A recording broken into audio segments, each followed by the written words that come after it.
Okay, I've got our record started, and welcome and thank you everyone for listening in.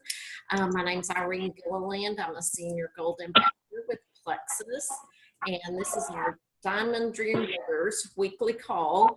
And tonight, Aurora is going to be sharing about our book we're reading, what to say when you talk to yourself. And she's going to share with us about chapters 4, 5, and 6. So, Aurora, if you would like, you can go ahead and get started. Yes. Hi, everybody. My chapter 4 is pretty short. It just talks about how our brain is like a computer. And just like every computer that you come in contact with, it needs a program to run. And so whatever is programmed into your computer, your own personal mental computer, is permanently programmed in there. It's not like you can switch disks and it'll run a different program. Whatever's programmed in there already is there to stay, unless you know how to reprogram it yourself. So that's what chapter 4 talks about, how our brains are computers, and whatever you put into it is what stays in there, and it eventually it affects all your life. And it is important to begin our reprogramming as soon as possible. On chapter 5, it's called We Learn to Believe. And it says, what adults tell us as children has an incredible important effect on us.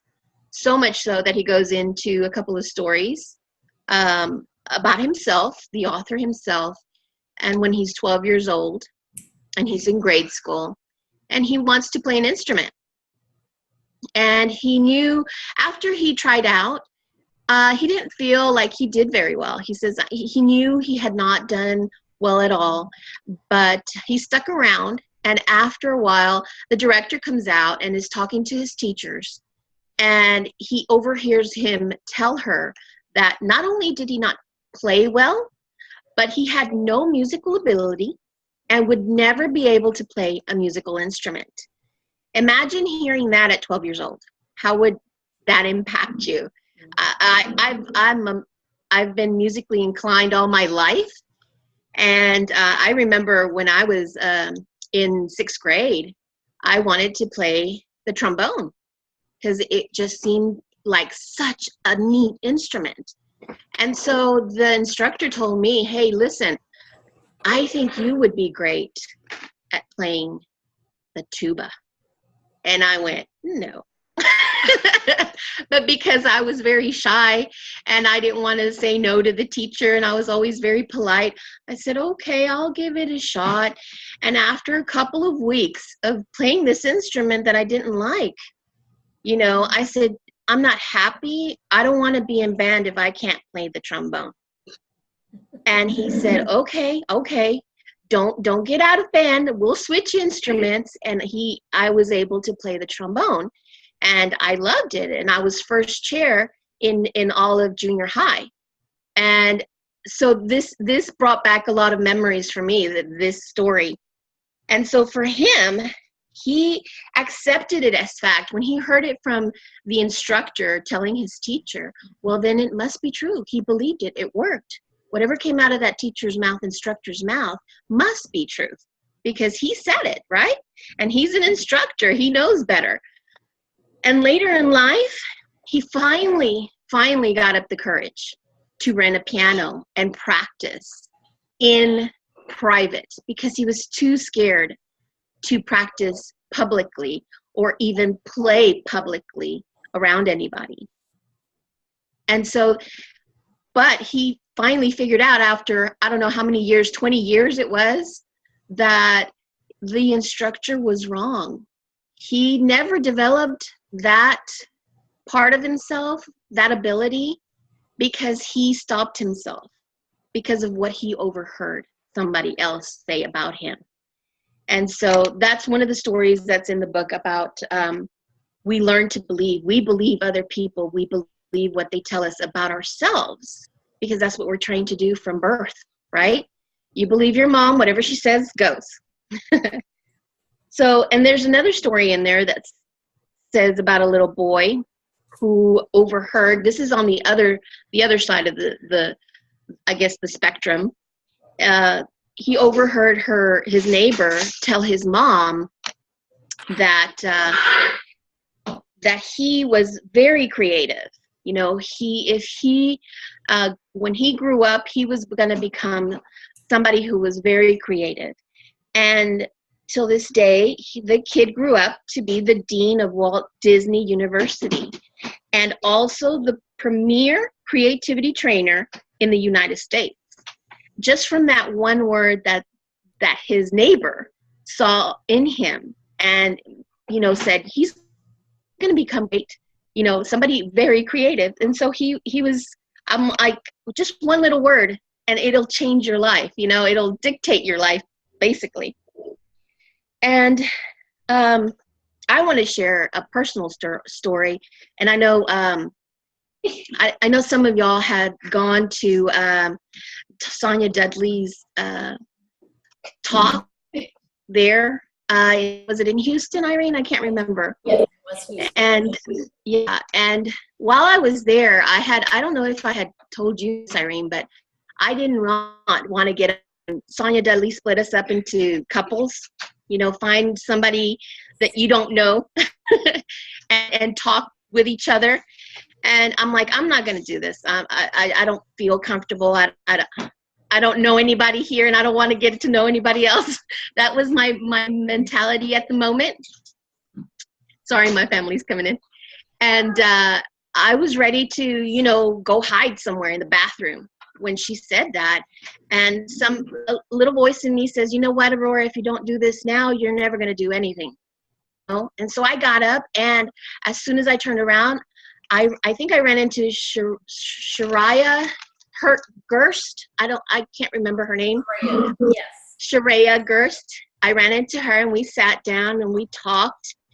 And I remember Sonia Dudley talking right before then about how our past can keep us back. And she says, something in my childhood was keeping me from you know, something about her dad. And I can't even remember what she shared because it hit me like a ton of bricks. What happened to me was because when I was in 7th grade, I went to go visit my 6th grade teacher. And it was half a day for me at my school, and my teacher had a full day. She had a full class going on. And stop, okay? And so my teacher said, I went into the room expecting her to, you know, welcome me. Oh, hi, Aurora, how are you? How have you been? And, you know, talk about what was I doing, where was, you know, how busy she was and her new class and everything. And all I got when I entered her classroom was, stop right there. Get out. She threw me out of the room when I went to go visit my favorite teacher. And it traumatized me so much so. And in that moment when Sonia Dudley was, you know, talking about her father, it brought me to come back. And I'm like, well, why do I not like to call people? Why don't I like to, you know, just randomly call people and talk with them, not about plexus at all, just to talk to them as friends. Because in my mind, I was going to be doing the same thing I did that day, interrupting them. And I do not want to feel the way I felt that day. And so it was really tough for me, and it still is. It still makes me cry. But I'm learning from it. I promised myself I wasn't going to cry. But it's a learning experience, and it was my aha moment at that point that I realized, wow, this is what's keeping me from picking up the phone and calling a lot of people. you know, and I need to get over that. I need to reprogram myself with a new image, you know, a new thought for me. And so that's why, if y'all ever think about it, therapists regress us to our childhood. Sorry, you guys. Regresses to our childhood because that's when the beliefs begin. Our childhood has the biggest impact on our future self. And so I want to read a little bit on page 43. Let me see.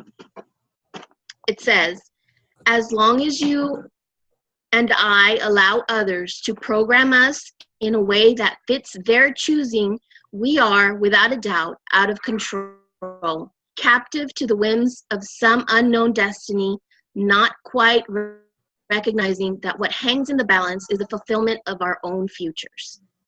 So to me, that when I read the word captive, I just thought, oh wow, I'm being held hostage by my own thoughts.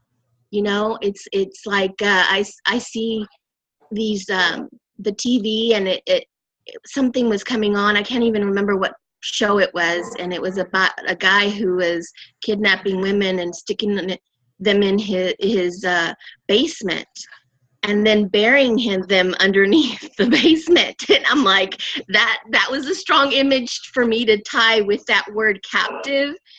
And I'm like, I don't want to be that captive. That's scary to me. That's more scary than picking up the phone and calling somebody. So that's one of the things that I want to change. And so we need to stop letting others program us. In other words, others' beliefs about us. And the thing that caught my attention the most is that 75% or more of everything that is recorded and stored in our subconscious mind is counterproductive. 75%.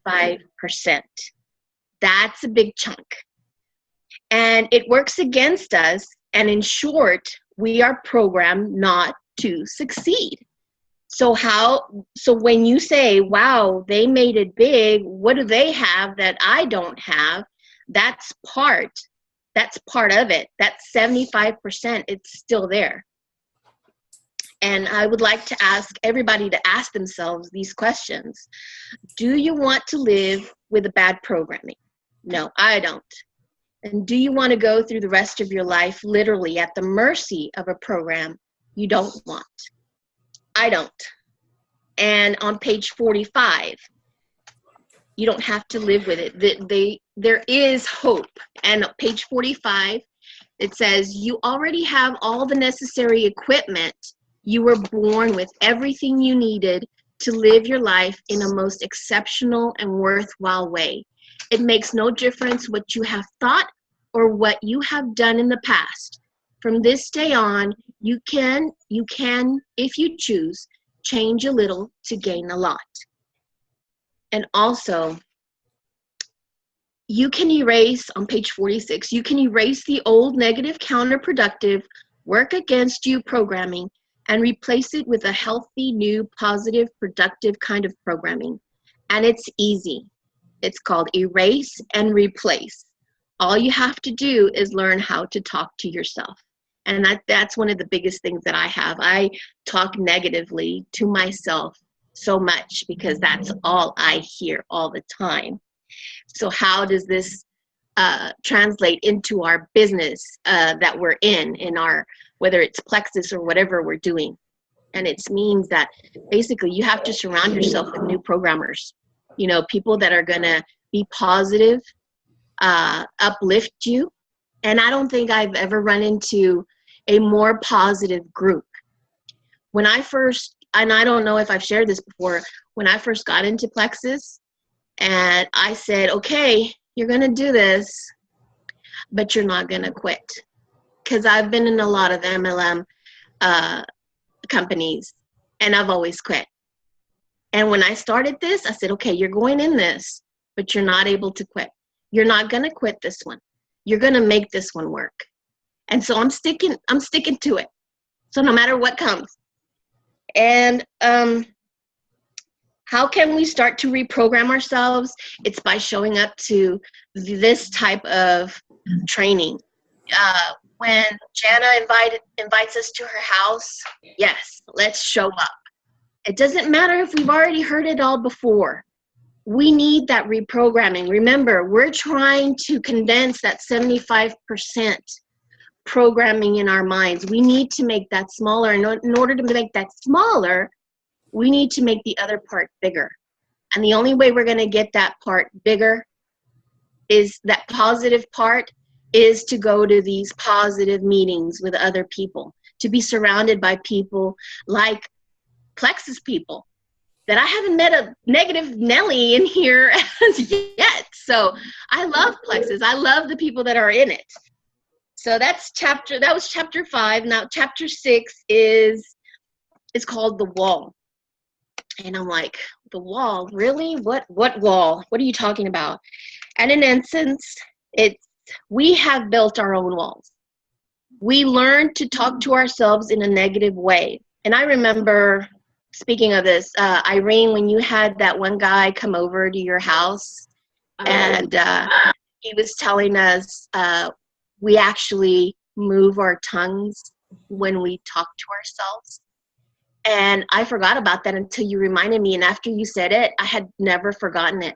And every time I catch myself thinking a negative thought, I push my tongue up against my roof, because that's what he said to do, right? He said, if you push your tongue up against your roof, you stop talking to yourself because you're not able to move your tongue. And I'm like, that's so crazy, but it is true. I've tried it and I can't think past that moment. So these are some of the examples on page 51 that he gives about this negative talk that we do to ourselves. And I wish there had been more people here to share the things, one example in their life that they know that they tell themselves. Page 51 says, I can't remember names. That is one of my things that I do all the time is I can't remember first names, but I'm better with last names. And I'm like, that's a bunch of baloney. And it's going to be another one of those days. It's something that, half of us, I hear, half of the people that I know say that. It's just no use. I just know it won't work. Nothing ever goes right for me. That's just my luck. I'm so clumsy. I have a daughter who says that all the time. I'm so clumsy. And I'm like, don't talk like that. Don't talk negative to yourself. And I'm skipping ahead on some of these. I already know I won't like it. No matter what I do, I can't seem to lose weight. That's one of my big ones. And I never have enough time. Another one. And it just goes on and on. I mean, there's almost 2 pages of negative talk, self-talk that we do to ourselves. And we do this in our business as well. We say, well, I can't do that because I'm not pretty enough, or I'm not smart enough, or I don't have as many friends as she does. And we compare ourselves to everybody else instead of saying, you know what, I can do this, because the first thing is to believe in yourself. And that's where we get stomped the most. And I wanted for us to share, I don't know if you guys can hop in here and share one negative thought you often say to yourself about your business. In other words, Plexus, what is one thing that you think is, keeping you back and you're talking to yourself negatively? Because the first thing to do is to recognize that negativity and then erase it. Yes. Well, I can speak up. I didn't know somebody else was talking there. Okay. I definitely have been on a negative road, telling myself I don't have any more people to talk to. People don't want to spend money on this. Everybody knows about Plexus now, stuff. Yes. How did you find out about this part of it? Laura, do you want to share something? Dr. Tracy? Can you hear me? Yes, we can hear. Yes. Okay. I was telling Tracy they were talking with each other in there, and they didn't know they were being heard. Oh. So I could hear them in the background. Irene, I couldn't get what you said. It was real jumbled. What did you say? Because I don't want to say the exact same thing. What were you saying in a nutshell? Said my negatives here lately are I don't have anybody else to talk to. Everybody knows about Plexus already. You know, what was the other thing I said? I think those were the. It costs too much money. I mean, yes. Yeah. Those have been. So you were saying like the reactions you're getting from other people, like they know about it or they don't have the money, that kind of thing. No, Right. it's what negative thought you have about your business, like what negative negative talk that you have to yourself. Plexus in your head. Yeah, self-talk. I guess lately it's just like, oh, look at all these white lines, or oh, look how we're kind of in a slump, or things aren't growing like they were this time last year. Kind of comparing the old to now, instead of saying this is a new day and this is a new start, and every day it needs to be day one. And I'm really getting that from my faculty meeting after school today. We talked about, you know, our school's 25 years old, but yesterday's yesterday. What we did yesterday, the last 25 years, forget it. We're starting over every day, every year, but really year one for us. But in our business, it can be, you know, new week, new day, new month. You know, we can just, you know, God's mercies are new every morning, so we can always have that fresh start. And and when I think that way, that, hey, this is a new day, it doesn't matter what happened last month. And then suddenly it's like, I'll get a message from someone that I had no idea was watching, or, you know, I'll get a potential customer, or I'll meet someone that day, and, you know, we'll start talking, and then it's hope again.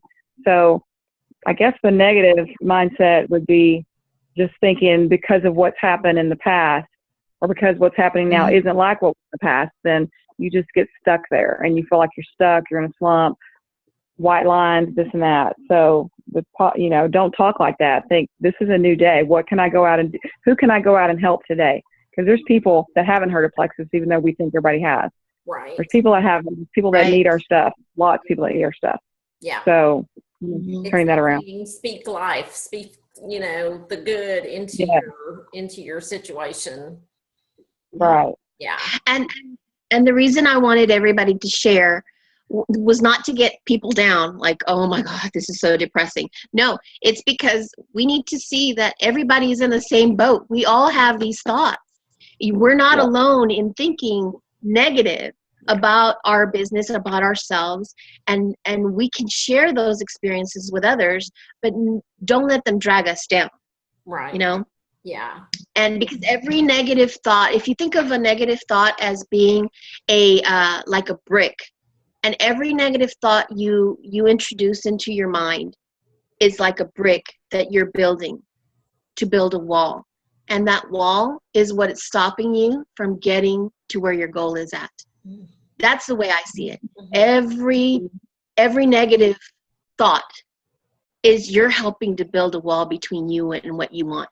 Wow. And I don't want to build a wall. I want to knock it down. So I'm ready to start reprogramming my mind. Yeah. And start getting some positive, some great results from all of this. Yeah. That is awesome, Aurora. That is awesome. And every time you say that negative thought, it's like you're stacking another brick and building that wall bigger. Yeah. That is really good. Yeah.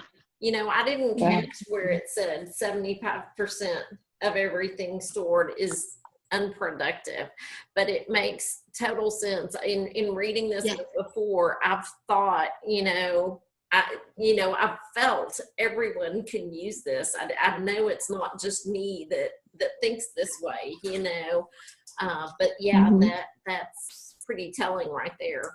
Everybody does this. We all need that reprogramming. So yeah.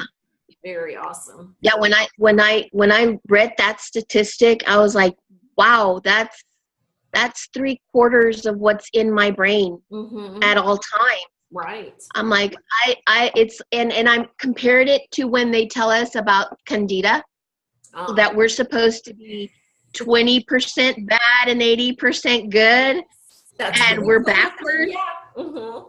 Yes. And I was like, holy cow. And if I keep feeding it and feeding it and feeding it, it's like the Candida of the brain. That's a good analogy, Aurora. That's awesome. Wow. That is good. That is very good. Wow. Mm-hmm. Well, I'm excited to get into more about this. And I guess I will share next week on 4, 5, 6, 7, 8, and 9. So we'll do that next week. Laura, did you have anything else you wanted to say? No, just Aurora, you did a great job. Awesome. I'm looking forward to reading the chapters now for sure. That's a great preview for me. And they are short and they're easy to read. So yeah, let's have time to do it. I'm talking to myself here before the call next time. I didn't know if at one point we were talking about doing these calls every other week. Yeah, I thought that's what I said. Well, we did talk about doing them every other week. You know what? I'm going to stop our recording here. Let me.